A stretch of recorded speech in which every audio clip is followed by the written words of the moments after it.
오늘 말씀은 에베소서 4장 7절에서 19절까지 말씀입니다. 나누드린 교환 함께 보시면서 말씀 한 절씩 살펴보겠습니다. 먼저 7절 말씀 함께 읽습니다. 시작.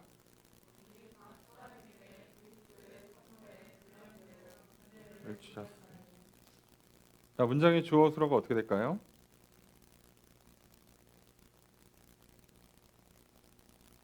네.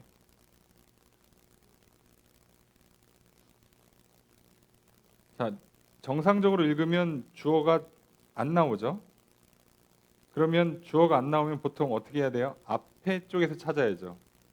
근데 앞절을 한번 여러분 읽어보시면 주어라고 할 만한 게 안 나올 겁니다.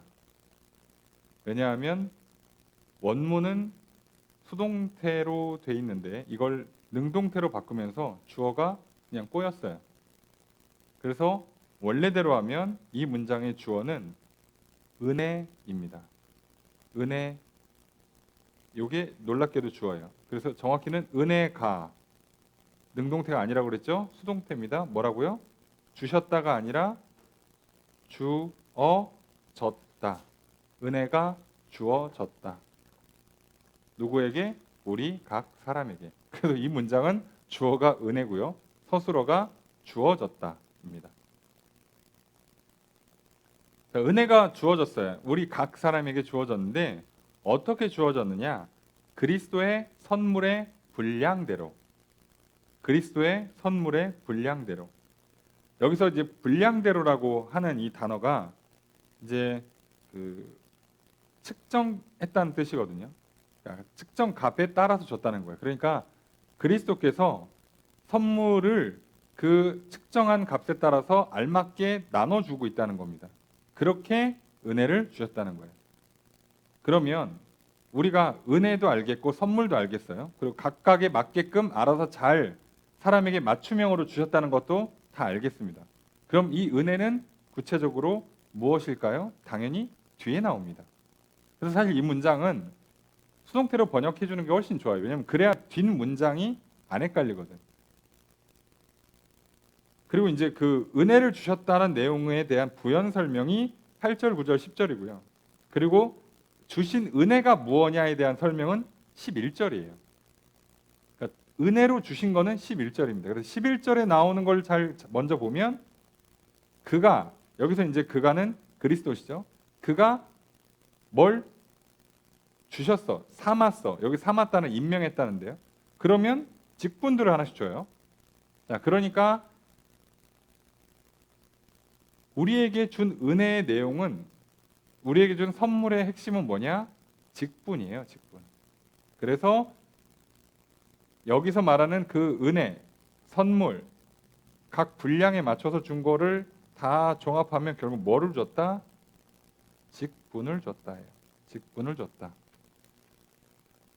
자, 그러면 여기서 말하는 직분, 뭐 사도, 선지자, 목사, 교사, 복음 전하는 자, 다 일종의 직분이거든요. 직분. 교회 안에서 직분입니다. 네. 행정적인 직분을 말하는 게 아니라요. 약간 그 신앙과 관련된, 믿음과 관련된 직분인 거죠. 이런 직분을 줘요. 자, 이게 은혜란 얘기예요. 그리고 이런 직분을 줬다는 얘기는 뭐예요? 지금 에베소서에서 강조하는 것처럼 결과적으로 하나님께서 구원받은 자들을 곧바로 하늘나라로 보내는 게 아니라 이 땅에서 살다가 하늘나라로 가는데 그 사는 동안에 해야 되는 첫 번째 일, 가장 중요한 일이 뭐냐? 교회를 이루는 겁니다. 그래서 그 교회를 이루기 위해서 하나님께서 또 뭐를 줘요? 은혜를 줘요. 선물을 주신다고. 근데 그게 뭐라고요? 직분을 주는 겁니다. 이거 원래 이렇게 구조가 되어 있는 거예요. 그러니까 이걸 모르면 우리는 이 직분을 뭐라고 생각해요? 직분을 어떤 자리, 어떤 권위라고 생각하기가 쉬워요. 또는 어떤 의무나 책임이라고 생각하기 쉬운데요. 직분은 의무도 책임도 아니고 권위나 힘도 아니고요. 권세도 아니고요. 아무것도 아니고 우리에게 주어진 직분은 은혜예요. 은혜. 하나님 선물을 주시는 겁니다. 뭐 하라고? 교회를 세우라고. 이것만 기억하시면 왜 우리가 이제 교회에서 직분자가 되는 게 하나님의 은혜인가? 그리고 하나님께서 은혜를 베푸시는 사람들에게 어떻게든 이런 자리를 만들어서 이렇게 세워서 일을 시키시는 게 얼마나 귀한 일인가를 볼 필요가 있어요. 근데 지난번에 말씀드린 것처럼 우리가 이 순서를 바꾸면 어떻게 합니까? 사람이 교회에서 어떤 직분을 받거나 어떤 봉사의 일을 할 때 자기 거 다 하고 그 다음에 자기 인생 다 챙기고 그 다음에 가정 챙기고 그리고 교회를 하려니까 시간이 없잖아요. 바쁘죠. 돈도 없죠. 돈 다 썼지. 그죠? 힘 다 썼지. 에너지도 없지. 피곤하죠. 그러니까 할 수가 없어요. 이렇게 되면 할 수가 없는데 놀라운 건 이렇게 되면 인생을 세우고 가정을 세우는 것 자체가 무너져요. 희한하게. 우리 생각에는 이렇게 확장되어야 될 것 같잖아요. 근데 그게 아니라요. 거꾸로예요. 놀랍게도. 왜 그러냐면 우리가 신앙을 지키는 힘이 어디서 오냐?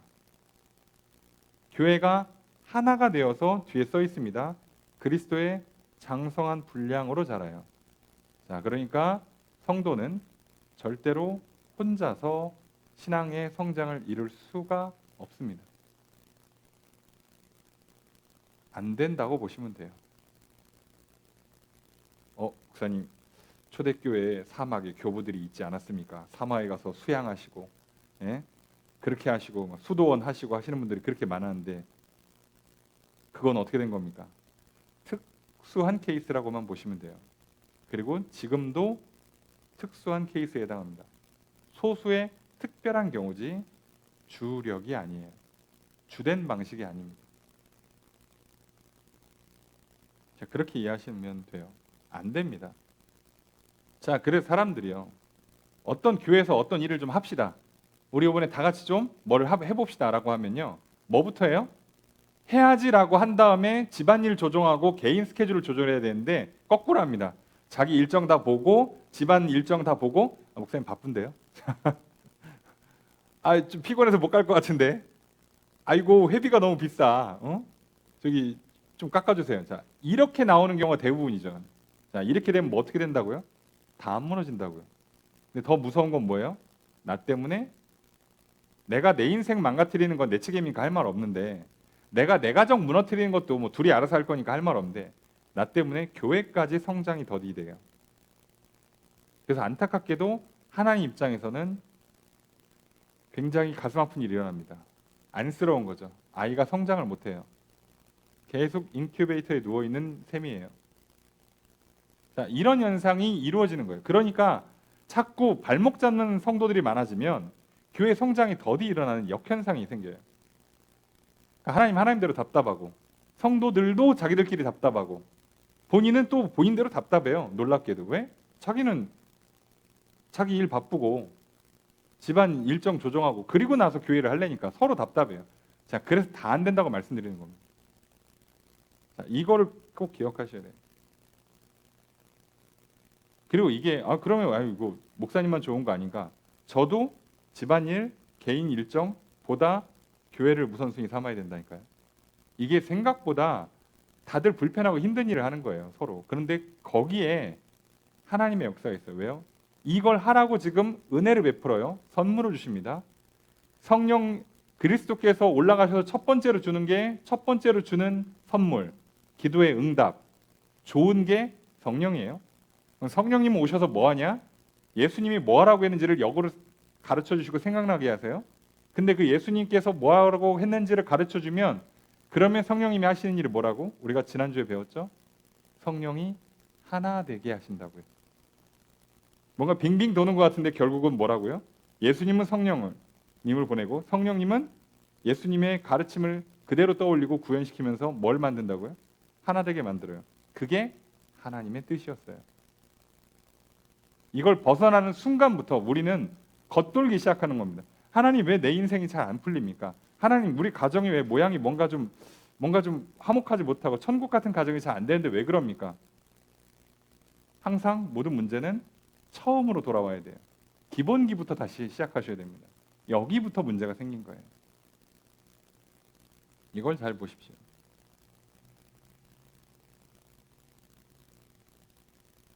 그러고 나면 만약에 이렇게 교회를 바라보기 시작하잖아요.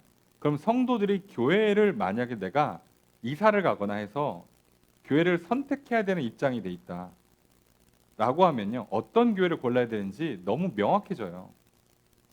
성격, 취향, 뭐 편리성 이런 걸 따지는 게 아니에요. 애시당초 교회를 고름에 있어서 과연 성령께서 오늘 이 교회에 나에게 직분을 주시는가, 나에게 어떤 일을 맡겨주시는가, 그게 1번이에요. 이 교회에서 과연 나에게 직분을 주는가, 어떤 일을 하라 하시는가. 그게 먼저지. 교회 시스템이 별로네, 교회 훈련 프로그램이 별로네, 교회 시설이 좋지가 않네, 규모가 작네, 이런 걸 따지면요, 본인이 함정이 들어온 거예요. 뭐 죄송한 표현입니다만 그렇게 해서 골라서 간 교회에서 자기가 뭘 하고 있다고요? 이제 순서를 바꿔야 되니까 자기 거 먼저 하고 집안일 한 다음에 쪼개서 교회를 하려니까 서로 피곤하고요. 그리고 교회가 성령님께서 하나 되게 하는 걸 하는 게 아니라 그저 열심히 일을 하다 보면 결국은 사람 일 하기가 쉬워져요. 그럼 사람 일의 일은 결국 눈에 보이는 손에 잡히는 결과물을 만들게 됩니다. 그러면 대부분 많은 경우 뭘 합니까? 건물을 져요. 행사를 합니다. 행사를. 영혼은 관심이 없어요. 자, 그래서 본인이 스스로 함정에 들어온 거예요. 그래서 할 말이 없습니다. 억울해하면 안 돼요. 그런 분들은. 내가 눈 떴는데 부모님 손잡고 나온 교회가 그런 교회여서 좀 당한다. 나중에 정신 차리고 보니까 하나님 말씀에 안 맞더라. 자, 그리고 자기가 뭐 기도하면서 또 하나님의 인도함을 바라면 되지만 내가 뭔가를 알고 선택하는 입장이 되면 절대로 그렇게 고르시면 안 돼요. 너무 당연한 겁니다. 오늘날 왜 교회들이 문제가 생기느냐? 얼마나 다들 열심히 합니까? 구호를 외치고 막 마음을 하나로 모으고 막 분위기를 막 북돋고, 예? 노래 부르고 같이 막 박수 치고 그러면요 하나가 돼요. 같이 구호를 외치고 소리 지르면 세상 다 이길 것 같죠. 그런데 정치인들도 그렇게 합니다. 연예인들도 그렇게 하고요. 그게 아니에요. 그게. 이걸 우리가 계속 실수하는 부분이 여기서 너무 커서 그래요. 그래서 우리는 정말 오랜 시간이 걸리는 한이 있더라도 예수 그리스도를 믿고 계속해서 성령을 구하는 것, 그 싸움을 끝까지 싸우는 거예요. 그리고 성령 안에서 이제 비로소 뭐가 시작되는 겁니다. 하나씩 하나씩. 그게요, 뭐 빠를 때는요 몇 달 만에도 되고 막 난리가 나지만요, 잘못 걸리면 10년, 20년, 30년씩 걸려요. 어쩔 수 없는 거예요. 이건 하나님이 정하시는 일이고 우리는 그저 믿고 따라갈 뿐입니다. 그래서 그 하나님께서 분량도 정하시고 때도 정하시고 다 하시는 겁니다. 자, 이렇게 해서 핵심은 직분을 주신다예요. 1차로 은혜를 하나 주는, 은혜를 부어 주시는데 그게 직분을 주는 겁니다. 자, 그리고 이제 이 직분을 주는 거에 대해서 부연 설명을 합니다. 8절 읽습니다. 시작.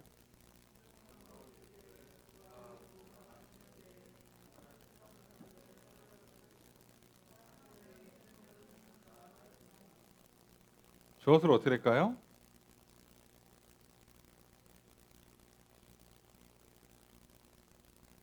주어수로 찾기 굉장히 힘들죠, 문장이. 여기도 인용문입니다. 인용문. 성경을 인용했어요. 요만큼을. 이렇게 인용했는데 지금 바울이 감옥에서 편지를 쓴다는 걸 좀 감안하셔야 됩니다. 그리고 바울이 아무리 머리가 좋았지만 오늘날처럼 이렇게 컴퓨터에다가 데이터 집어넣고 긁어서 붙이는 게 아니기 때문에 그래서 조금씩 그 사소한 그 문장의 오류가 생겨요. 그래서 그러므로 이르기를 라고 돼 있는데 직역하면 그러므로 그가 말했다예요. 근데 그가 여기서 누구냐? 성경입니다. 성경에서 이렇게 말한다 라고 하는데 감옥에서 말을 하고 옆에서 받아 적으니까 이게 그냥 이렇게 구어체로 쫙 나오는 거예요. 그래서 우리가 읽을 때는 도대체 이게 누가 말하는 거냐? 이제 약간 헷갈리죠. 그래서 이거는 성경이에요. 성경이 이르기를. 자, 이렇게 인용하면 거의 다 시편이죠. 시편 68편. 68편 18절인데. 자, 그 내용이 뭐냐? 그가 올라가실 때 사로잡힌 자들을 사로잡고 사람들에게 선물을 주셨다. 무슨 말인지 모르겠지만 하여간에 그가 사로잡고 주셨다 선물을. 자, 우리는 어차피 선물만 주셨다는 얘기를 들으면 되는 건데, 자, 이게 이 인용문이요, 정확하게 누구에게인지를 몰라요. 이 인용문이 과연 그러면 이 시가 쓴 저자가 누군지가 명확하지 않은 시라서 이게 지금 다윗이 얘기하는 거냐, 다른 왕이 얘기하는 거냐, 어떤 시편 기자가 쓴 거냐를 몰라요. 그러니까 모르니까 어떤 사건인지도 몰라요. 자, 모릅니다. 자, 모르는데 해석이 제각각인데, 근데 바울은 이 말씀이 예수님께서 위로 올라가시는 승천하실 때 사로잡혔던 자들을 사로잡고, 정확히는 포로를 사로잡았다예요. 포로를. 자, 그래서 포로, 여기서 포로가 누구냐라고 하면 승리한 다음에 포로를 잡은 사람을 말하는 거고요. 그를 사로잡았다는 얘기예요. 그러니까 포로를 사로잡았다. 그래서 이 포로가 누구냐? 해석은 여러 가지지만 크게 사단, 죄, 사망 정도로 봐요. 그러니까 예수님께서 오셔서 이 땅에서 승리하신 다음에 승리의 전리품으로 포로를 삼았는데 누구냐? 사단, 사망, 죄를 포로를 잡은 다음에 그 다음 어떻게 하는 거예요? 그리고 사로잡고 올라갔어. 승리했으니까. 자, 그 다음에 이제 여기 있는 하나님의 백성들은 이제 다 승리의 잔치가 벌어져요. 그래서 전리품을 나눠줍니다. 그렇다고 사단을 나눠줄 수는 없고 뭘 나눠주냐? 선물을 주신다고, 선물을. 그 이야기가 써 있는 거예요. 시편의 말씀을 지금 다윗은 이렇게 해석합니다. 바울은 이렇게 해석하는 거예요. 이렇게. 아, 올라가서 사로잡고 올라가신 다음에, 그러니까 이제 모든 걸 점령하시고 마음껏 할 수 있으니까 선물을 주시는구나. 아, 예수님께서 오셔서 사단을 사로잡고 사망을 사로잡고 올라가셔서 성령을 선물로 주는 거랑 똑같구나. 아, 그게 결국은 성령님이 교회를, 성도들을 하나 되게 해서 교회 만드는 거고, 그 하나 되게 하기 위해서 직분이 필요하고, 아, 그러니까 그리스도께서 올라가셔서 우리한테 직분을 주시는 거구나. 바울은 이렇게 해석한 겁니다. 자, 그 얘기입니다. 그렇게 성경을 인용한 다음에 9절 말씀 읽습니다. 시작.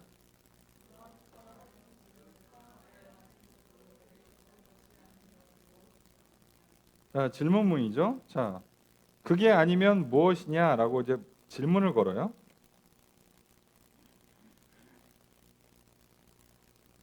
뭐라고 물어보냐? 자, 올라갔다라고 말했으니까 그러면 땅 아래, 땅 아래라고 그러니까 사람들이 자꾸 이거 저기 음부, 스올 이렇게 해석하는데요.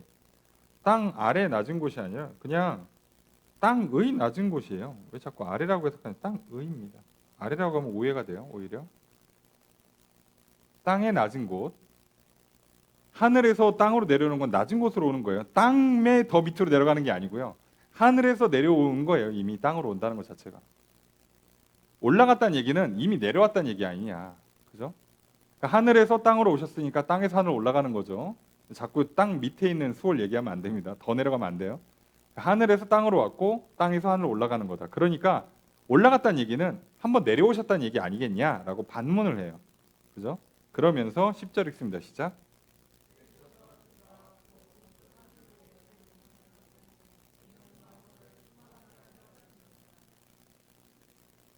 자, 내리셨던 그가, 그죠? 곧 모든 하늘 위에 오르신 자이다예요. 그래서 그가 이다. 어떤 사람? 하늘 위에 오르신 분이다예요. 그죠? 내려오신 분이 하늘로 올라가시는 분이다. 그럼 왜 굳이 내려왔다 올라가시냐? 그거죠. 왜 굳이 내려왔다 올라가셨을까? 그 이유, 그죠? 이유죠. 이거 이유가 뭐냐? 만물을 충만하게 하려 하십니다. 자, 만물을 충만하게 하시려고. 자, 왜 예수님께서 하늘에서 내려오셨다가, 그리스도가 내려오셨다가 올라가셨냐? 그 과정을 통해서 뭐를 얻었냐? 만물을 충만하게 하세요. 그럼 만물을 충만하게 한다는 건 뭡니까? 만물을 충만하게 한다는 건 그리스도께서 만물에 충만하게 임해 계신다. 그 얘기는 만물을 다스리신다는 얘기예요. 이제부터는 직접 통치하시겠다는 거예요. 그러려고 내려왔다가 올라가신 거예요. 이거 한번 하시려고. 그래서 사단도 이기시고 사망도 이기시고 모든 만물을 이제 하나님께서 마음껏 다스리시려고 이제 다시 주권을 회복하시는 작업을 하는 거예요. 했습니다. 그럼 그 만물을 충만하게 하시는 그 하나님의 역사가 어디에서 귀결이 되냐? 성도 개인 안에 성전이 지어지는 것, 그리고 성도들이 모여서 하나가 됨으로 또 교회라는 성전이 지어지는 것. 그러니까 사실 성도는 개인의 성전을 짓는 것 자체도 사실은 교회가 지어지면 자동으로 연결돼 있어요. 왜냐하면 각 지체로 움직여지기 때문에. 그래서 이걸 분리를 굳이 안 시킵니다. 성경은.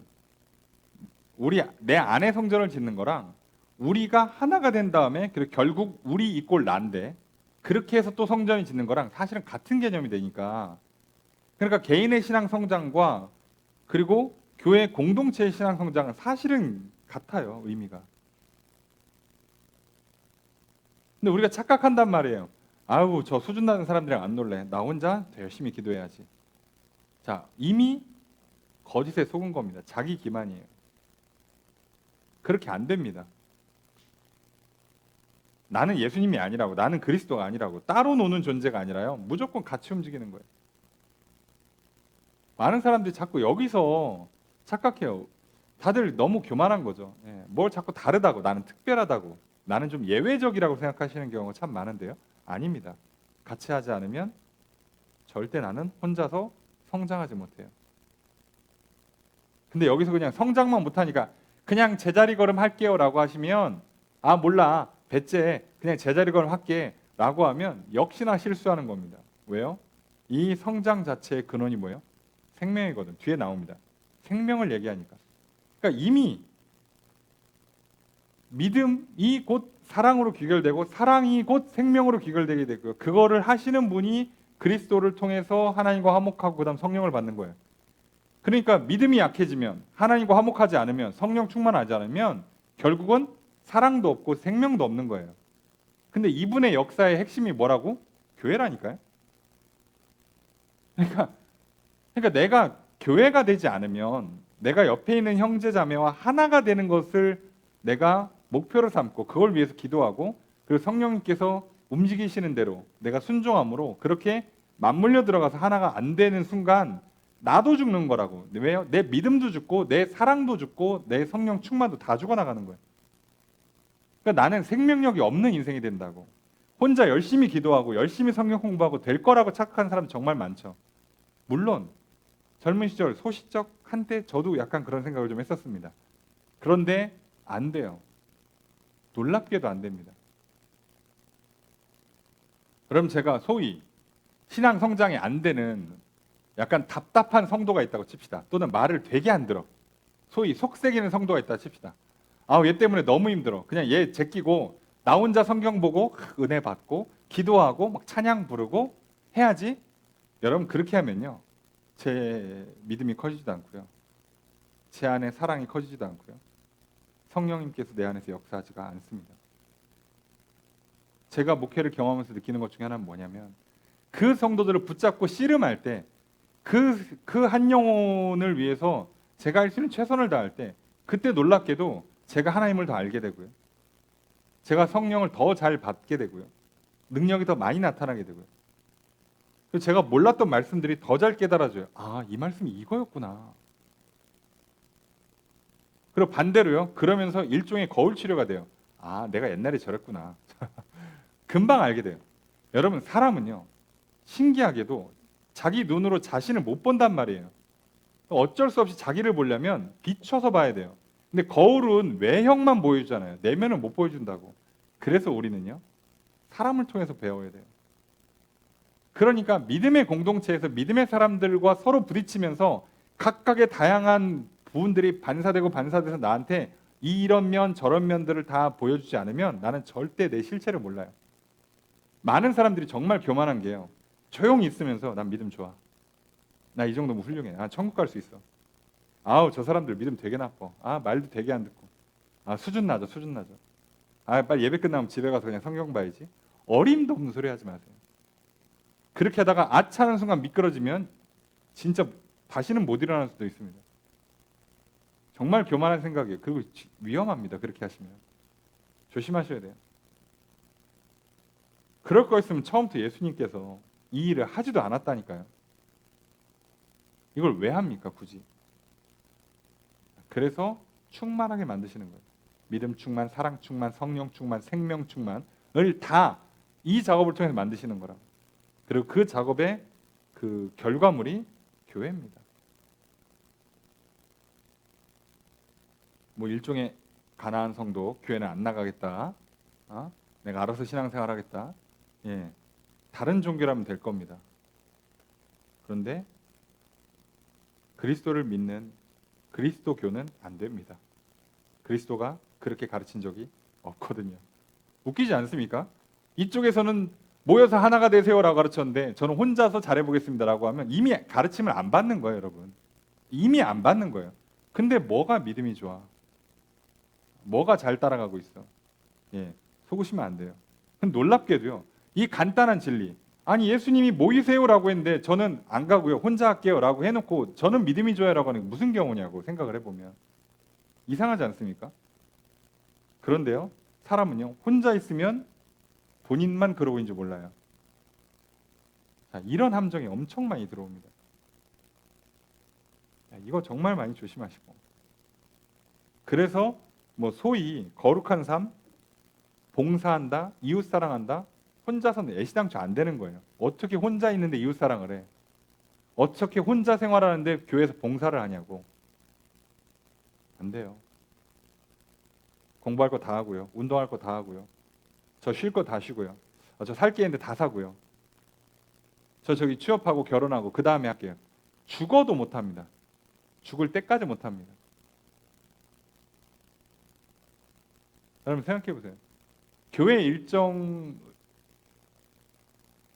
내 휴가 일정을 맞추거나 교회의 예배나 이런 봉사의 직무에 나의 어떤 라이프스타일을 맞춰야지 내 삶이 제대로 구현이 되지. 내가 하고 싶은 거 다 하면 당연히 교회랑 안 맞는 부분이 생겨요. 그리고 어떻게 공동체를 이루냐고 그렇게 했는데 안 되는 겁니다. 이거는 뭐 물론 여기 계신 분들은 잘 알고 계시니까 할 말은 없지만 언젠가 누군가 이 영상을 통해서 보게 되실 그분들에게 또는 여러분들이 혹시라도 복습을 하게 되신다면 꼭 기억하십시오. 안 되는 건 안 됩니다. 단 한 번 그렇게 가르친 적이 없습니다. 속지 마십시오. 그리고 이상하게 공동체 운동을 하는 사람들 있죠. 역시 대부분 사기입니다. 이단들은 99.9% 공동생활하는 거 아시죠? 예. 여기도 마찬가지예요. 외형을 따라가는 게 아니라 성령님이 하나 되게 하시는 걸 통해서 직분을 받는 거라고. 근데 어떻게 거기에 갑자기 교주 같은 인물이 나와? 절대자가 나오는 게 어딨어? 예. 그래놓고 우리가 교회래. 야, 이단도 대단하죠? 예, 엄청난 정신승리를 합니다. 그러니까 그 정도 정신승리 하려면 사람이 똑똑하면 안 돼요. 그래서 똑똑할수록 교주가 좀 잘 안 됩니다. 오히려 그냥 강단 있게 무식해야 돼요. 오히려 그래서 좀 안타깝게도 교주들이 전반적으로 좀 학력이 떨어지는 경향이 있어요. 좋지 않습니다. 그러나 우리가 보고 있는 에베소서는 당대 최고 학력자 중에 한 분이신 바울이 썼다는 걸 기억하시고, 단순히 학력으로 쓴 게 아니라 그 정도 훈련받은 사람이 성령을 통해서 경험을 하고 훈련을 받고 쓴 책이에요. 그렇게 나오는 겁니다.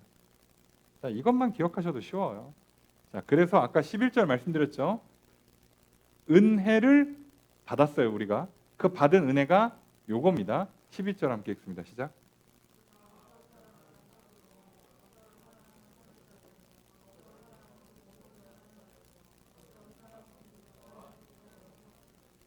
주어를 어떻게 할까요? 그가 삼으셨다. 자, 삼으셨다. 이 삼으셨다가 보통 우리가 뭐라고 표현하냐?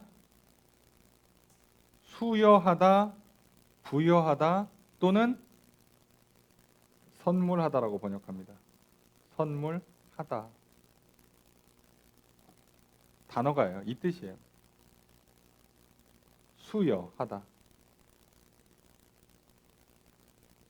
우리 시상할 때 메달을 수여했습니다. 이렇게 하잖아요. 자, 선물을 주시는 거예요. 그리스도가 선물을 주시는데 어떤 걸 수여해 주는데 어떤 사람에게는 사도라는 걸 선물로 주세요. 어떤 사람은 선지자라는 걸 선물로 주세요. 어떤 사람은 복음 전하는 자, 전도자죠. 예. 어떤 사람은 목사와 교사. 목사와 교사를 합쳐서 썼는데 그 당대에는 하나로 봅니다. 결국 목회자가 가르치는 자 역할을 맡고 있었기 때문에 그냥 하나로 붙고요. 지금은 좀 분리하죠. 교회가 좀 규모가 커지면서 행정적으로 좀 분리해서 다루는 경우가 많은데 예전에는 그냥 하나였습니다. 자, 이렇게 이런 직분들을 수여하는 거예요. 수여. 선물로 주는 겁니다. 자, 이걸 선물로 받은, 은혜로 받은 사람들이 감사히 받고 주신 사명에 충성을 하겠죠. 자, 이렇게 하면서 뭐가 되겠어요? 교회가 되겠죠. 그 얘기가 12절입니다. 12절 함께 읽습니다. 시작.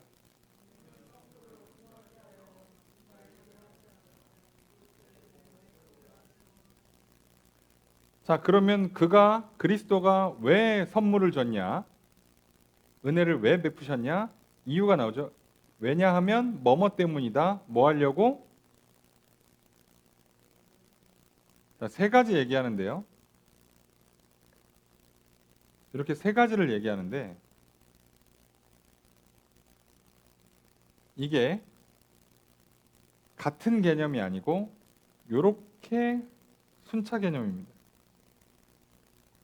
그래서 이 문장을 잘 보면 이 문장의 수식어에 이유와 목적을 나타내는 수식어 헬라어가 에이스인데 에이스라고 돼 있는 에이스라고 보통 호칭하는 단어가 목적을 나타내는 그 전치사예요.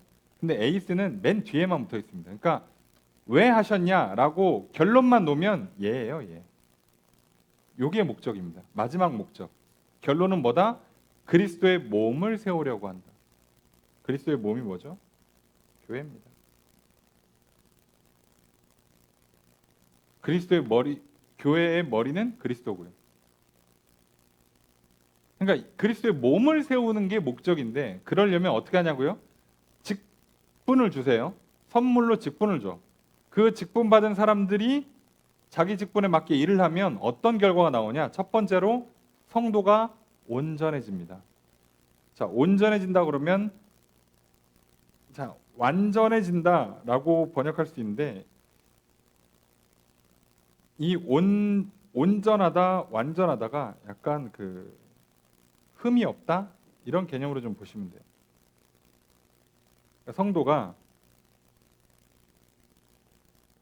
그래서 이 온전하게 된다라고 하는 표현이 원래대로라면 제자리에 돌아온다라는 뜻이에요. 조화롭게 조화를 이뤄서 발전한다.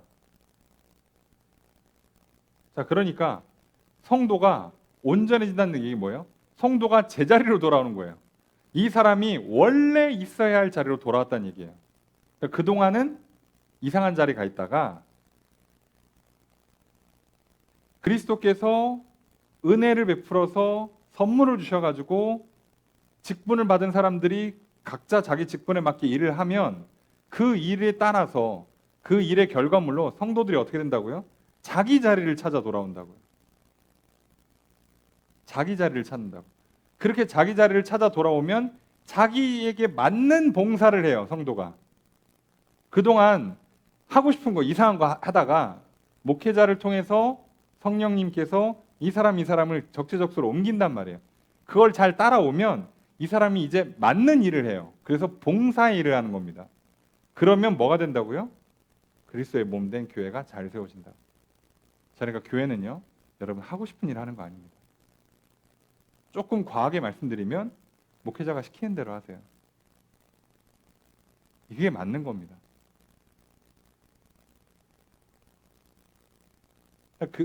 그렇게 하는 거예요. 자, 저희가 이제 정기인 수양회를 가죠. 그러면 차량 배정하지 않겠습니까? 그죠? 그리고 숙소 배정하죠. 시키는 대로 좀 하세요. 뒤에 와가지고 목사님, 저는 좀 하지 마시고. 무슨 얘기냐면 그게 잘 되길 원하시면 뒤에 와가지고 목사님 저는 꼭 이 차량으로 배정해 주세요. 저는 꼭 이 방에 누구랑 같이 하게 해주세요. 이게 할 게 아니라 저를 위해서 기도해 주시라고요. 제가 성령 충만하게. 제가 하나님의 뜻을 따라 지혜롭게 사랑의 마음으로 일을 잘 처리할 수 있도록 저를 위해 기도해 주시면 그러면 제가 여러분들을 온전하게 만든다고 이번에 이렇게 팀이 구성되는 게 맞겠구나를 성령님께 지혜를 주시고 그럼 요번에는 요렇게 차를 같이 한번 타고 가세요. 요번에 이 일 할 때는 여러분들이 좀 봉사 좀 해주세요. 이렇게 하는 게 일이 맞게 돌아간다고 제자리로 돌아가기 시작하는 거예요. 그 제자리로 돌아가면서 각자 일을 하다 보면 교회가 세워져요. 제대로 세워진다. 사람들은 근데 일을 어떻게 한다고요? 하고 싶은 걸 하려고 합니다. 또는 익숙한 걸 하려고 그래요. 어떤 의미에서는 잘하는 걸 하려고 그래요. 하던 것만 하려고 합니다.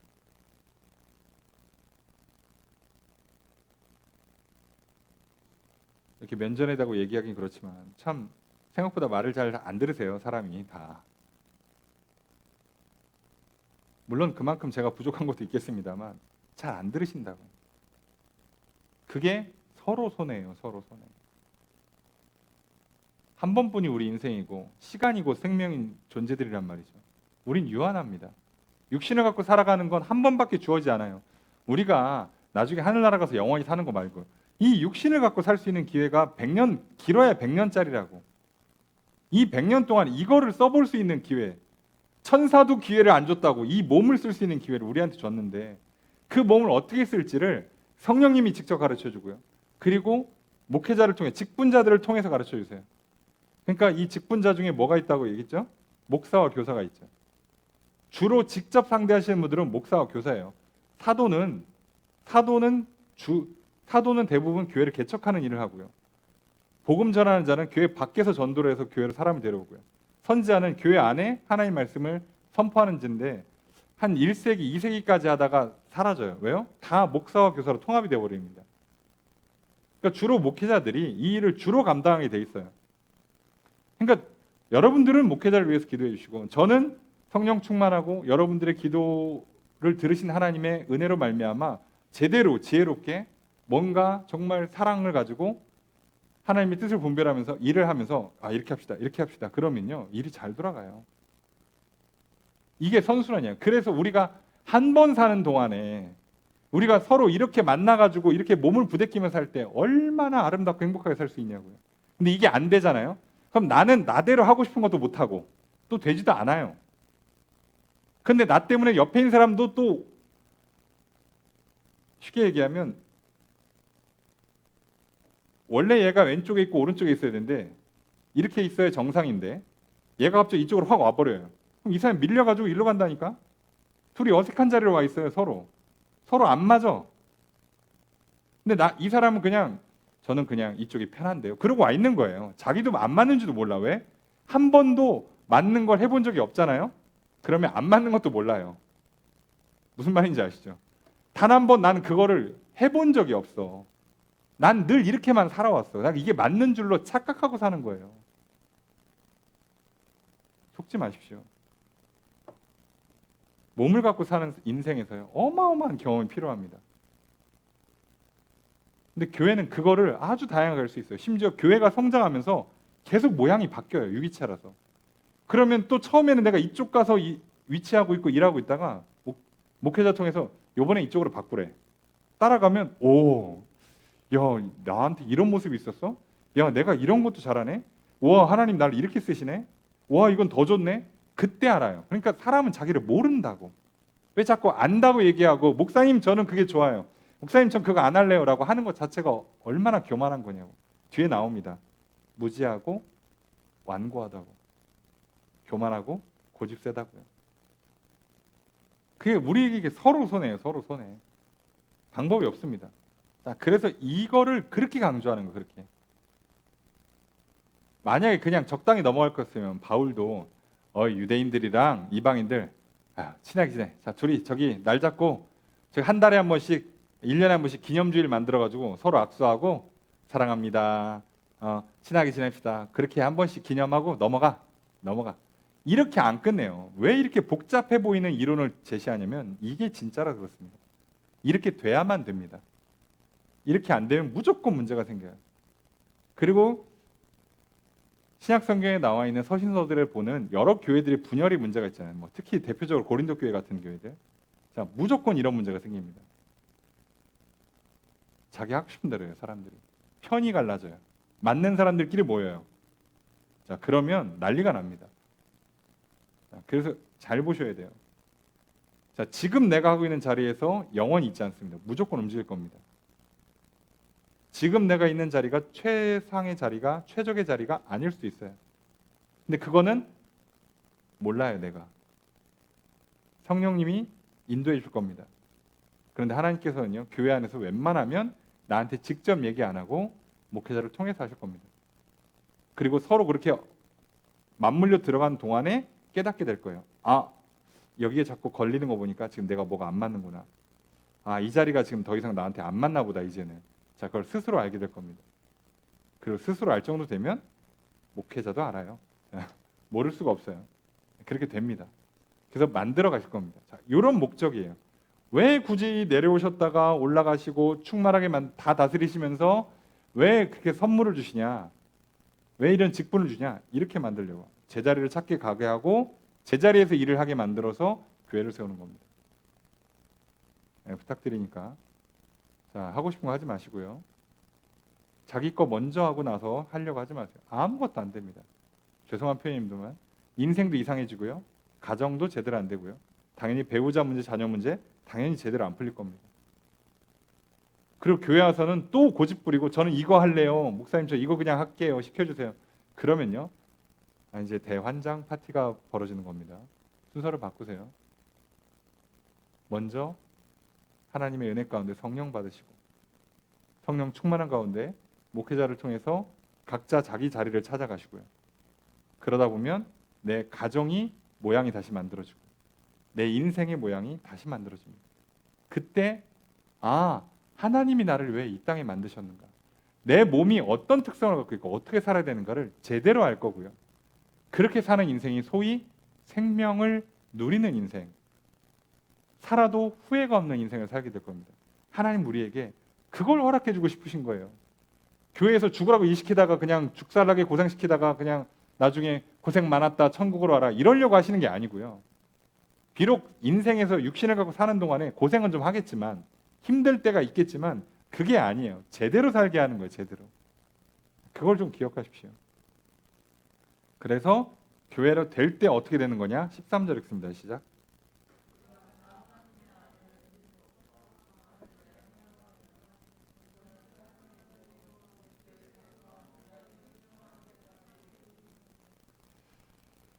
자, 주어서로 어떻게 될까요? 우리가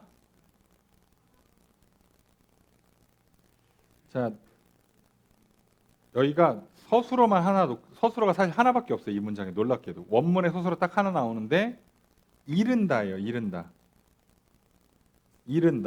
도달한답니다.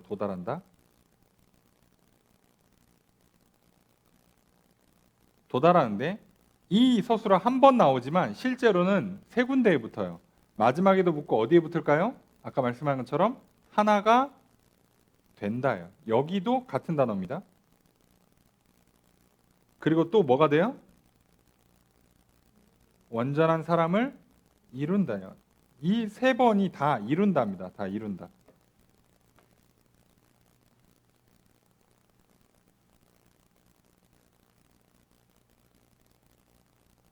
자, 그래서 어떻게 되냐? 이렇게 제대로 돌아가면 어떤 현상이 생기냐? 우리가 하나님의 아들을 믿는 것과 아는 일에 하나의 일치. 여기서 말하는 하나는요. 하나됨. 보통 하나됨은 숫자로 진짜로 영어로 번역하면 원이라고 써요. 원이 된다예요. 그래서 그냥 뭐 became one 이런 식으로 번역한다든가 이렇게 번역되는데 여기서는요. 통일이라는 뜻이에요. 연합. 일치란 뜻입니다. 하나가 아니고 연합 일치입니다. 자, 그러니까 그렇게 해보면, 자, 선물 받은 직분자들이 하라는 대로 성도들이 제자리를 찾아가고 각자 자리에서 봉사 일을 하고, 그래서 교회가 만들어지면 무슨 결과물이 나오냐? 우리가 하나님의 아들 그리스도를 믿는 거랑 아는 게 통합이 돼요. 연합이 된다고. 무슨 얘기냐면, 그동안은 내가 아는 것, 믿는 것 이렇게 돼 있는데, 이거는 그냥 지식입니다. 지식. 믿음과 지식의 일치를 이룬다는 뜻인데요. 내가 그동안 그리스도를 알았어. 성경에 써 있으니까, 누가 증언을 했으니까 들은 지식이 있잖아요. 그 지식이 있는 것과 내가 실제로 그렇게 믿고 경험을 하는 거랑은 약간의 시간차나 괴리가 생깁니다.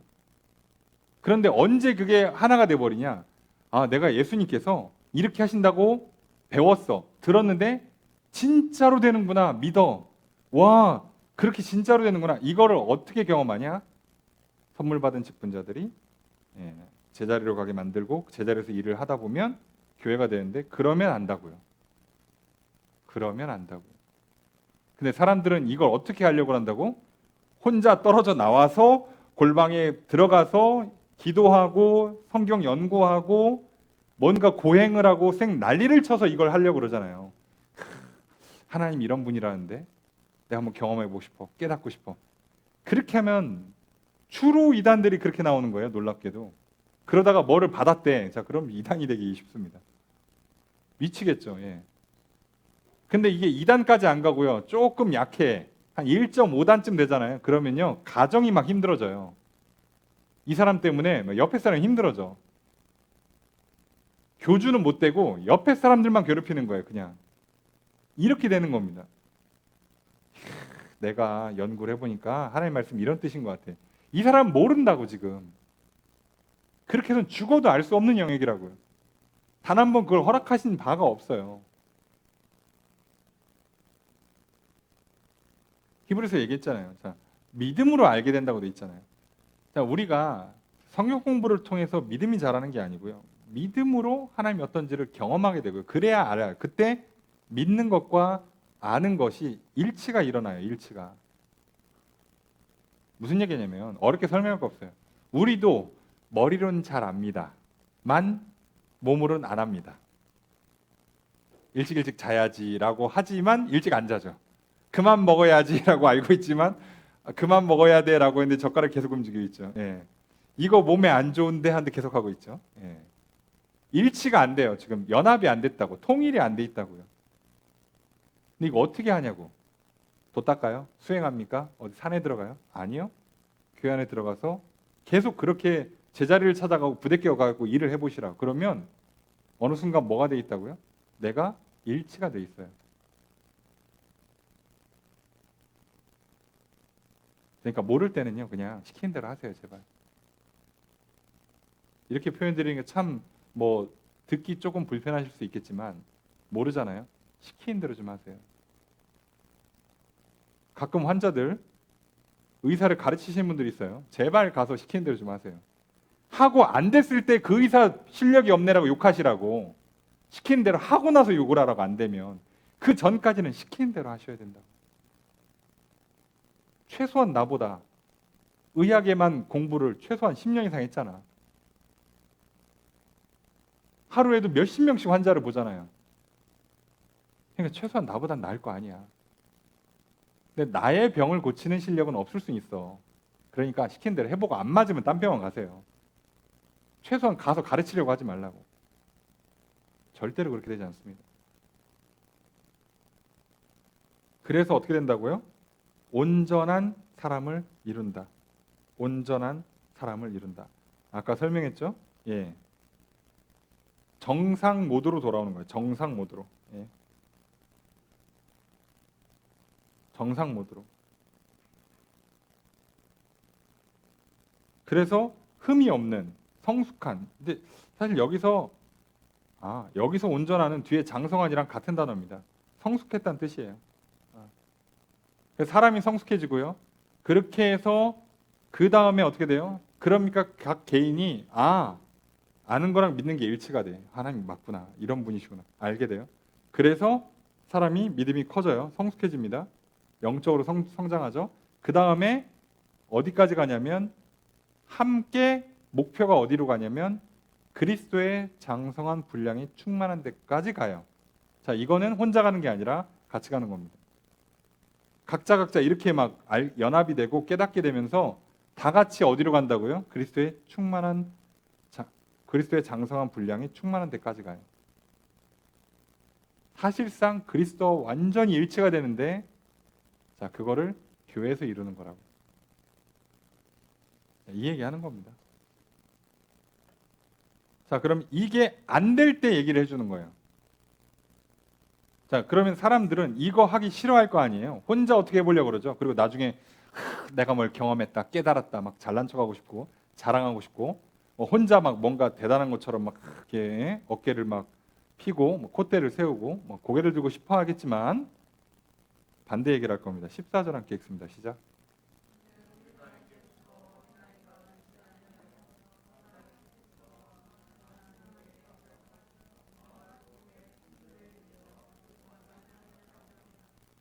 주어서 어떻게 될까요? 이는입니다. 이는 뭐뭐 위함이다. 뭐뭐 위함이다.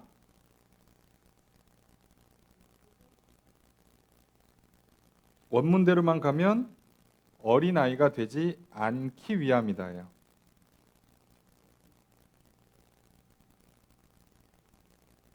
여기서 어린아이는 앞에 장성환의 반대말입니다. 미성숙함입니다. 어린아이가 되지 않으려고. 그럼 어린아이의 모습이 설명이 되겠죠? 사람의 속임수와 간사한 유혹에 빠져서 온갖 교훈의 풍조. 야, 이렇게 하는 거래 저렇게 하는 거래. 세상 가면 맨날 TV 보면 아침 프로, 점심 프로, 저녁 프로 할 것 없이 그냥 TV 보면 야, 뭐가 몸에 좋대, 뭐 하면 좋대, 아시죠? 그럼 조금 있으면 막 약국에서 동나고 마트 동나고 난리가 나죠. 자, 그런 교훈의 풍조에 밀려서 요동한다. 그 흔들려서 끌려다닌다는 뜻이에요.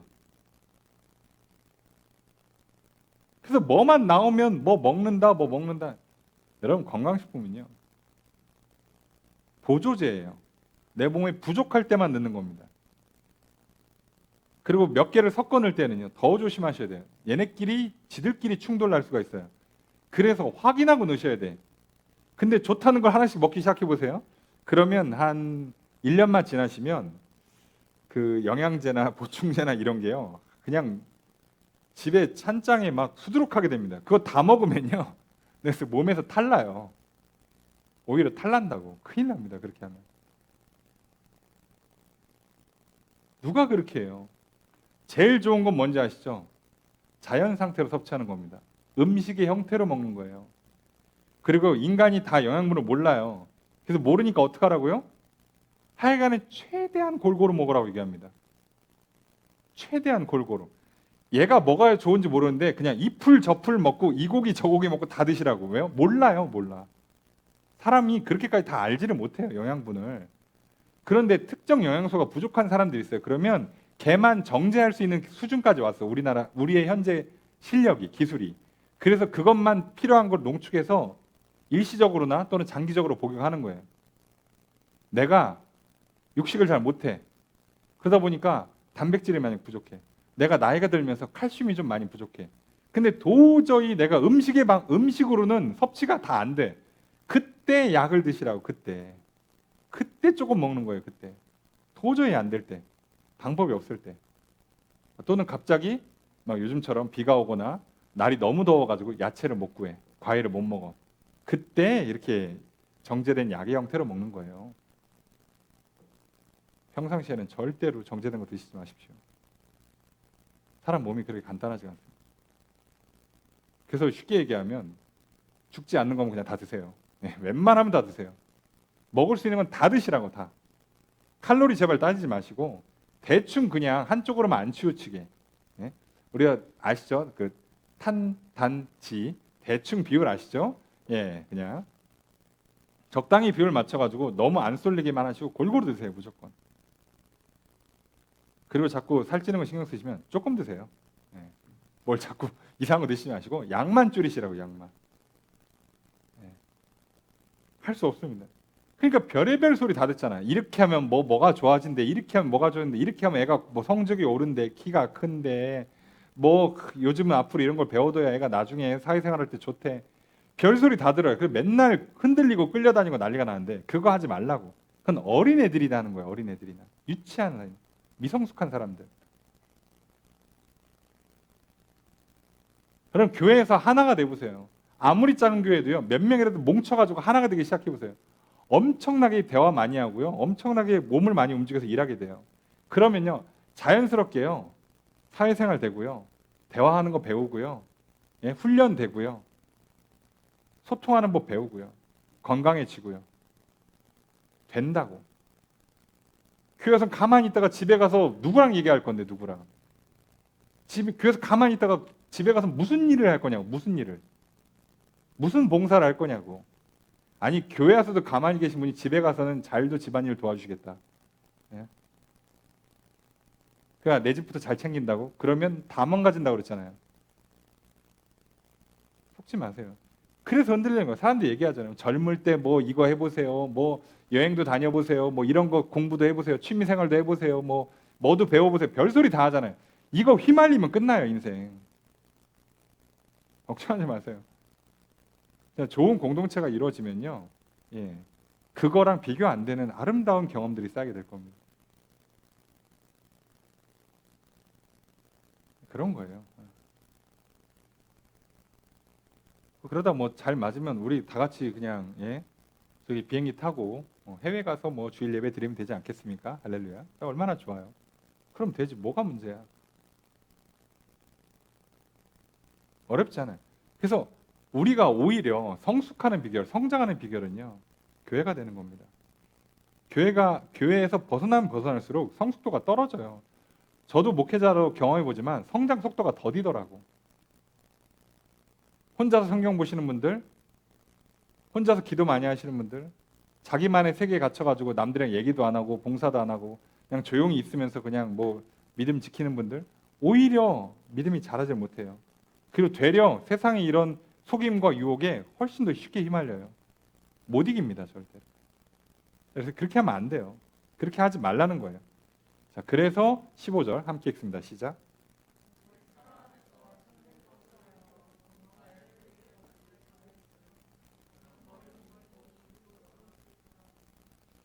주어를 어떻게 될까요?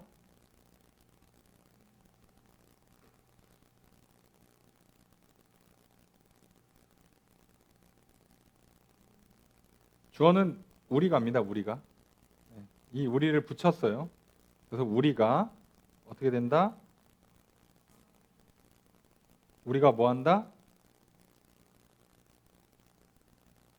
예, 그 핵심은 잘한다겠죠? 예, 잘한다인데 하나가 더 있어요. 잘한다. 왜 이렇게 번역했는지 모르겠는데 참된 것을 한다예요. 자, 그래서 이렇게 번역하면 좀 안 되고요.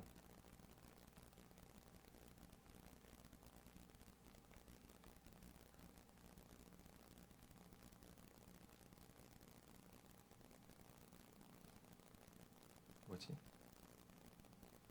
자, 이게 한다라고 돼 있는데 이게 참된 것이 아니라 진리고요.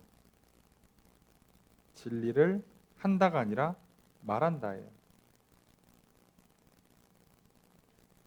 왜 번역을 이렇게 했는지 좀 잘 이해가 안 됩니다. 사랑 안에서 진리를 말한다. 모든 것에서 그에게 그리스도까지 자란다, 성장한다. 자, 근데 진리를 말한다로 되는데 말만 하는 게 아니고요. 보통 이제 신약 성경에서 바울이 쓰는 개념이기도 하고 그 성경에 말하는 개념인데 말하는 게 외적 행동의 첫 번째예요. 첫 번째. 사람이 행동으로 옮기는 거의 첫 번째가 말이에요. 더 심하게는요, 생각하는 것도 행동으로 보기까지 합니다. 되게 범주를 넓히면. 근데 보통은 말부터 행동으로 봐요. 말부터. 그러니까 진리를 따라 행한다고요. 진리를 따라 행한다고. 말부터 사랑 안에서 진리를 따라 행하고 그리스도까지 자라고, 그게 그 머리가 그리스도시니까 그렇게 된다는 거예요. 그러니까 이렇게 가는 비결, 사랑 안에 있고 진리를 말하고 그리스도까지 성장하는 것, 그분을 머리 삼아 성장하는 것은 교회밖에 없어요. 왜요? 그리스도는 교회의 머리시니까요.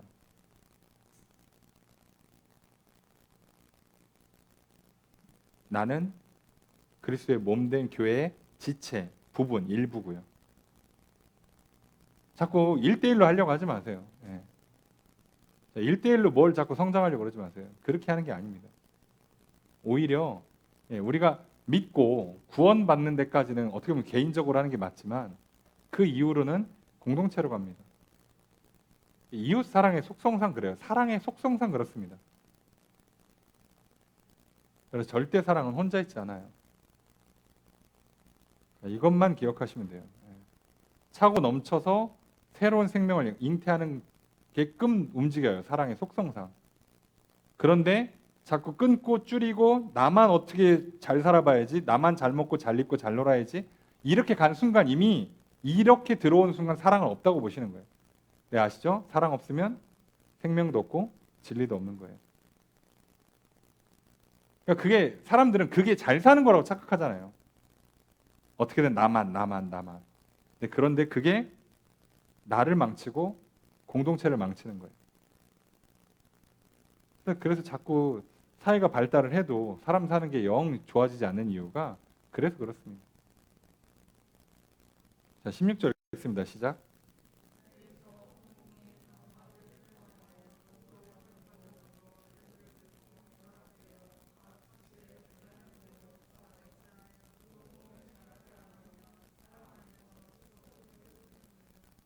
주어를 어떻게 할까요? 그래서 온 몸이, 서술어가 좀 많긴 하죠.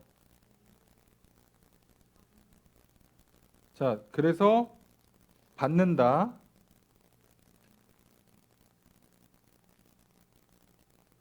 결합된다, 연결된다, 결합된다. 자, 역사하여는 그 서술어는 아니에요. 그리고 세운다입니다. 세운다. 자, 한국말은 그런데요. 원문은 조금 다르긴 하지만 이렇게만 이해하시면 돼요. 온 몸이 어떻게 된다? 온 몸이니까 교회죠. 온 몸이 어떻게 됩니까? 각 마디를 통해서. 이 마디를 그냥 연합으로 보는 경우도 있고 성령님으로 보는 경우도 있습니다. 연합하게 하는 게 성령님이니까. 자, 하여간에 각 온 몸이 각 마디마디를 통해서, 성령님을 통해서 도움을 받아가지고 연결되고 결합되고, 자, 결합은 이게 짜맞춰 들어가는 거예요. 하고 각 지체의 분량대로 역사한다. 각자 자기 분량대로 일하는 거예요. 그죠? 분량대로 선물을 준다고 그랬잖아요. 분량대로 일을 줘요. 분량을 넘어선 일을 주면 이미 그건 문제가 있는 거예요. 교회가 그렇게 하면 안 돼요. 한 사람한테 일을 몰아서 준다? 당연히 그렇게 하면 안 됩니다. 뭔가 안 맞는 일을 준다? 무리한 일을 준다? 당연히 문제가 있어요. 여러분, 어떤 교회가 만약에 토요일날, 주일날 진짜 아침부터 저녁까지 밤 늦게까지 하루 종일 교회 있게 한다고 칩시다. 좋은 교회라고 생각하세요? 뜨겁습니까? 열정적입니까? 막 성도들이 막 믿음이 충만한 것처럼 보입니까? 언제 안식일에 안식하죠? 매일 와가지고 막 몇 시간씩 막 훈련받고 집에 간다고? 잠은 언제 자? 사람은 언제 만나? 가만 보면 이단들이 이렇게 하죠. 그렇게 하면 안 돼요. 기독교 역사에 어디도 이렇게 한 적이 없어요. 근데 문제는 사람들이 그렇게 하면 뭐라고 생각한다고요? 열정적이다. 뭔가 될 것 같다. 하나님 기뻐하신다. 이렇게 생각하는 거죠. 그러니까 기뻐한다고 어디 써 있냐고. 너희들이 모여가지고 기도를 많이 하면 내가 기뻐한다고 어디에 써 있냐고요. 최소한 그렇게 추측할 수 있는 근거 구절이 어디 있냐고. 없다니까요. 놀랍게도.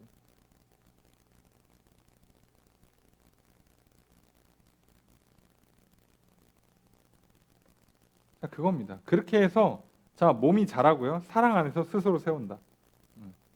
정확히 번역하면 사랑 안에서 자신을 스스로 세우기까지 성장을 행한다. 성장을 이룬다.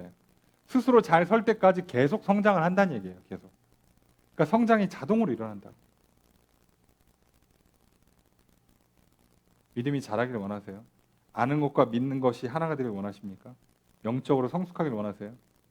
소위 세상에서 말하는 성숙한 사고, 지혜로운 생각, 나를 잘 이해하고 남을 잘 이해할 수 있는 성숙된 인생으로 살아가길 원하세요? 그러면 제대로 교회가 되시라고. 다른 방법을 가르쳐준 적이 없어요. 성경 어디에도 안 써 있습니다. 너희가 이렇게 하면 성숙한다, 성장한다. 자신을 잘 알고 남을 이해하게 될 거다. 인생을 깨닫게 될 거다. 안 써 있어요. 그건 교회한테 허락한 겁니다. 놀랍게도 그렇게 돼 있죠. 그리고 이제 17절부터는 좀 주제가 바뀌어요. 그러므로라고 나오면서 주제가 바뀌는데, 그래서 이제 너희들이 이렇게 행하지 말고 이런 식으로 행동을 하세요라고 약간 디테일한 지침을 알려주는 거예요. 이제부터. 이게 우리가 익숙한 그 교회의 가르침이죠. 여기가 뭐 하지 마라, 뭐 해라, 그것만입니다. 자, 17절 함께 읽습니다. 시작.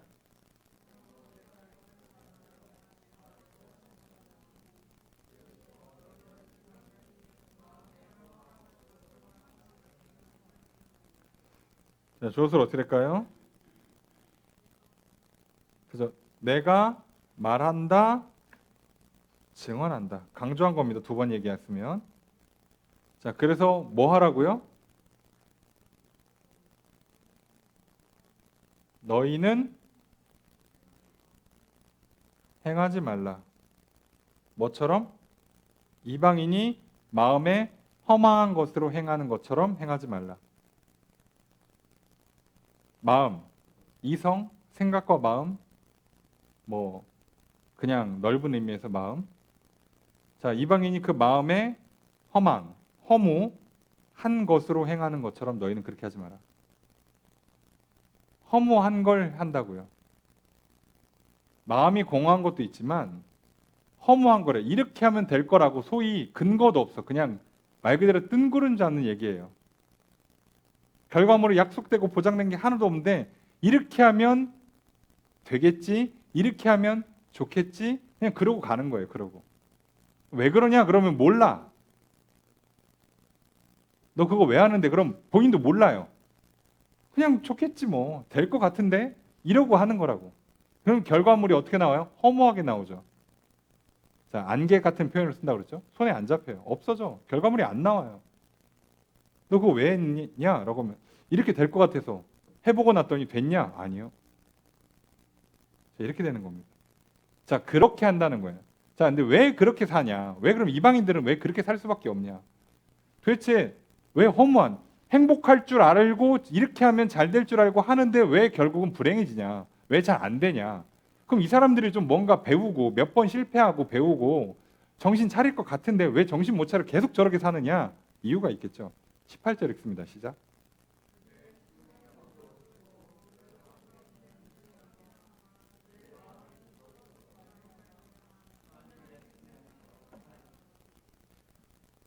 자, 주어서 어떻게 될까요?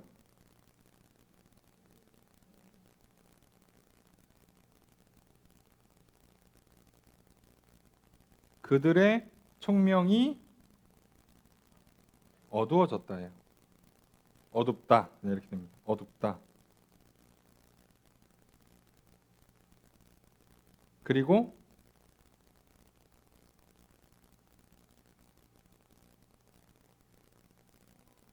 그죠. 자, 여기서 주어가 좀 애매하게 붙어요. 왜냐하면 그들의 생각이 어두워졌다.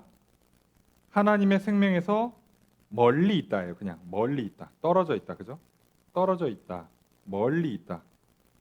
하나님의 생명에서. 주어가 아예 생략되어 있습니다. 그러면 이런 경우에 그냥 앞에 걸로 주어를 잡아야죠. 이방인입니다. 이방인들은 그들의 총명이 어두워졌다. 하나님 생명에서 떠나 있다. 뭐 떨어져 있다예요. 자, 왜 떨어져 있냐? 이유가 나와 있어요. 총명이 어두워졌다. 이들의 생각이 어두워, 총기가 사라졌어요. 제대로 생각을 못해. 하나님께서 지혜의 빛을 비춰주질 않아요. 그리고 생명에서 떠났어. 그러니까 결국 죽을 짓만 해. 후회할 짓들만 해. 왜 그러냐? 써있죠? 무지함과 마음의 굳어짐. 요 두 가지 이유라고 돼요. 무지함과 마음이 굳어졌다, 완고하다고 표현을 하죠. 마음이 굳어졌다.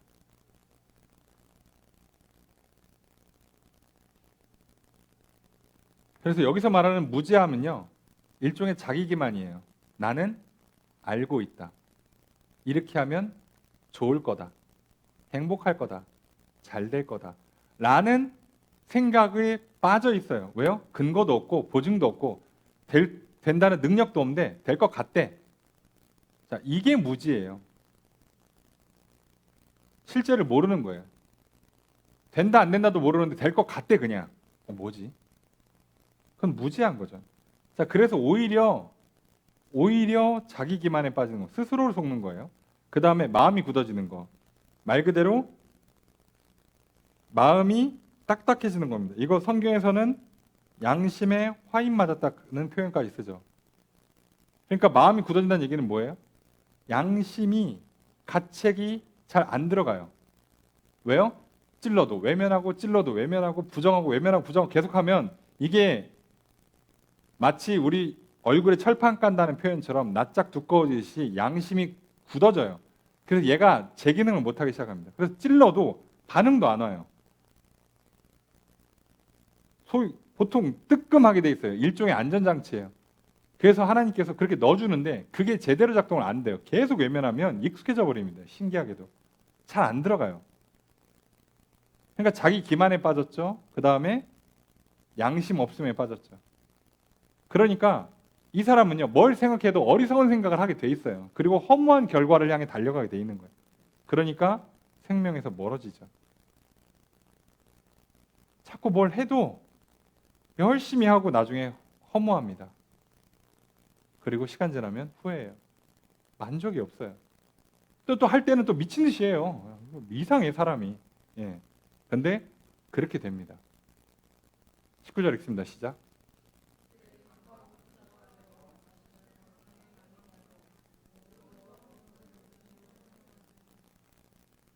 주어서 어떻을까요? 그죠? 그들입니다. 이방인들. 그들이 뭐한다?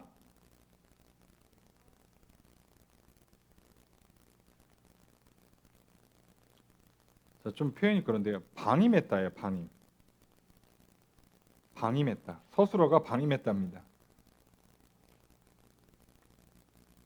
직역하면 무감각하게 된 그들이 자신을 방탕에 넘겨주었다. 방임이 아니라 넘겨주었답니다. 전수한다는 뜻이에요. 인도한다, 전수한다는 뜻이에요. 넘겨줬다. 어떻게? 욕심, 탐심, 욕심으로 모든 더러운 일을 행하는 것으로 방탕에 넘겨줬어요. 자, 감각이 사라졌습니다. 이제 그러니까 지식도 잘 안 돌아가고 양심도 안 돌아가요. 생각도 제대로 안 돌아가고 양심도 안 돌아가. 감각기관이 마비됐어. 그래서 몰라요. 지금 본인이 뭘 하고 있는지 전혀 몰라. 못 느껴. 인지 자체가 안 돼요. 그래서 그냥 이 사람은 어떤 현상이 일어난다고요? 그저 자기 기만에 빠져서 양심의 가책도 없이 괜찮아, 잘 될 거야, 좋아, 잘하고 있어. 자, 여기에만 가득 갇혀가지고 있어요. 자, 그러면서 뭐만 한다고? 욕심만 부려요. 그러니까 제 기능을 갔으니까, 이 상태가 망가졌으니까 욕심만 부립니다. 그러면 욕심 부리고 어떻게 한다고요? 방탕에 넘겨요. 방탕. 방종 또는 호색이라고 번역합니다. 그래서 절제를 안 하든가 또는 음란함에 빠지든가. 그렇게 하는 게 자기를 던져줘요. 이렇게 결과가 이렇게 나오는 거예요. 그죠? 예.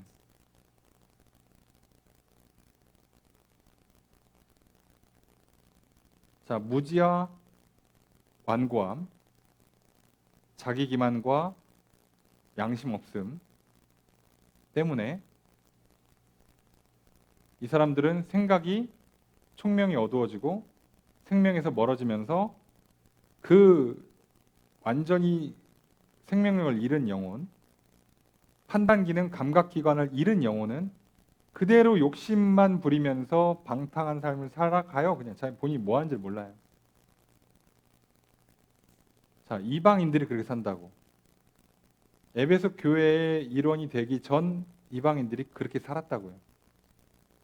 그런데 이들이 어떻게 해요? 직분을 선물로 받은 사람들이 가서 복음을 전했고, 복음을 전할 때 이들이 듣고 성령님의 역사하심으로 말미암아 그 복음이 들리는 은혜를 받아서 이들이 그거를 그 은혜를 베푸실 때 받아들였더니 이제 비로소 빛이 들어오고 비로소 생명이 들어오고 이들이 이걸 끊고 이제 어떻게 해요? 예수를 영접하고 교회로 들어왔잖아요.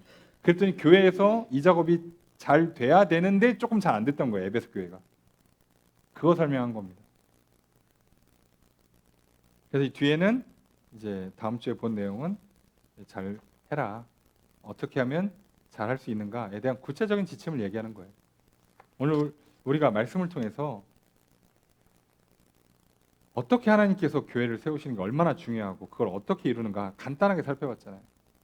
그죠? 직분을 세우고 그 사람들을 통해서 성도들을 제자리로 오게 하고 제자리에서 제대로 일을 하게 만들어서 교회를 세우고 그러면 같이 성장하면서 성숙해지고 믿음이 좋아지고 근데 그게 안 되면 오히려 어리석어져서 속고 유혹에 넘어가고 실제로 그렇게 살았던 옛날 모습을 보면 지금 같은 모습인 거죠. 완전히 제 기능을 못 해가지고 인지도 못해 양심도 없어 그저 자기 기만에 빠져서 그저 양심 없음에 빠져갖고 욕심대로만 살고 그래서 실제로는 방탕한 삶을 살고 있어요. 본인이 뭐 하는지를 몰라. 근데 마냥 잘 될 거래. 이렇게 하면 행복할 거래. 좋을 것 같대. 그리고 허무한 인생을 살고 있죠. 이거의 정반대는 교회가 되어서 하나가 되어서 그리스도의 장성한 분량까지 성장하는 겁니다. 둘이 완전히 반대라는 것만 이해하시면 돼요. 근데 혹시 혼자서 이걸 해보겠다라고 하는 이상한 생각을 하시면 또 다른 자기 기만에 빠집니다. 절대로 그렇게 하지 마시고 오늘 우리가 왜 하나님께서 나를 부르시고 교회를 삼으시는가 다시 한번 깨닫고요. 오늘 저 여러분들이 정말 유성 주님의 교회의 성도로서 제대로 하나님의 그리스도의 몸된 교회가 되고 우리 함께 그리스도의 장성한 분량까지 성장하고 그래서 이 세상에서 정말 거짓과 유혹에 넘어가지 않고 하나님의 뜻을 분별하는 총명이 있고 지혜가 있고 그래서 정말 성숙한 인생, 제대로 사랑하는 인생, 제대로 생명을 누리는 인생 살아가길 소망합니다. 그렇게 살아가는 저 여러분 되시기를 주 여러분 축복합니다. 말씀을 적용해 보겠습니다. 바울은 그리스도께서 성도에게 은혜를 주셨다고 말합니다. 그리스도께서 승천하신 후에 내려주신 은혜의 선물은 먼저 성령을 주신 것입니다. 성령이 성도들을 하나 되게 하셔서 교회를 이루십니다. 그리스도께서 성도들에게 각자 분량에 맞게 봉사의 직분을 주십니다. 성도는 각각 성도를 온전하게 하도록 직분을 받았습니다. 자기 직분을 따라 사역할 때 성도들이 온전케 됩니다. 온전케 된 성도들은 봉사의 일을 합니다. 이렇게 그리스도의 몸이 세워집니다. 그리스도의 몸된 교회는 믿는 것과 아는 것의 하나가 되어 그리스도의 장성한 분량에까지 성장하게 됩니다. 그러면 성도와 교회는 어린아이같이 속거나 흔들리지 않게 됩니다. 성도와 교회는 사랑 안에서 계속해서 성장합니다. 오늘 나와 우리 교회에 주시는 말씀입니다. 먼저 예수 그리스도를 믿고 성령의 충만함을 받읍시다. 날마다 믿음을 더해 주시고 성령으로 충만하게 하시는 은혜를 구합시다. 성령의 역사로 내가 직분을 받고 성도를 온전케 하며 봉사합시다. 그렇게 그리스도의 몸된 교회를 세워갑시다. 그리스도의 은혜를 받읍시다. 성령 충만을 받읍시다. 교회를 세워갑시다. 바울은 17절 이후로 성도들이 이방인처럼 행하지 말 것을 명령합니다. 성도는 그리스도의 몸된 지체로 살아갑니다. 새로운 존재가 되기 위해 성도는 먼저 옛사람을 버려야 합니다. 이방인들은 허무한 마음 가운데 행합니다. 이방인들은 자신들이 행하는 일들의 의미를 모른 채 행복을 얻을 수 있다는 자기 기만에 빠져 살아갑니다. 왜냐하면 그들의 총명이 어두워졌기 때문입니다. 하나님께서 사람에게 빛을 비춰주셔서 총명을 갖게 하십니다. 그러나 이방인들은 무지함과 완고함 때문에 하나님을 멀리하고 있습니다. 자기 기만에 빠져 있고 교만한 상태로 살아가고 있는 사람은 참으로 무지한 사람입니다. 계속해서 외면하고 부정하며 살아가는 사람은 양심의 가책을 느끼지 못할 정도로 마음이 굳은 사람입니다. 이들은 자신들의 무지와 완고함을 전혀 느끼지 못하는 무감각한 상태가 됩니다. 계속해서 욕심을 따라 하나님 보시기에 더러운 일들을 행하며 살아갈 뿐입니다. 오늘 나에게 주시는 말씀으로 들읍시다. 이방인들처럼 행하지 맙시다. 그저 욕심에 빠져 더러운 일을 행하며 점점 더 무지해지고 점점 더 마음이 굳어지면 어리석고 허망한 인생이 되고 맙니다. 이런 인생은 참된 생명을 누리지 못합니다. 삶의 이유를 모른 채 그저 죽음의 두려움과 죄에 매여 살아갈 뿐입니다. 그러므로 우리에게 생명을 주시는 하나님의 은혜를 감사하며 받아들입시다. 예수 그리스도를 믿는 우리에게 생명과 자유, 평안과 지혜를 주십니다. 예수 그리스도 안에서 참된 생명을 누리며 살아갑시다. 예수 그리스도 안에서 영원한 생명을 누립시다. 이렇게 살아가시는 저와 되시기를 주의 이름으로 축복합니다.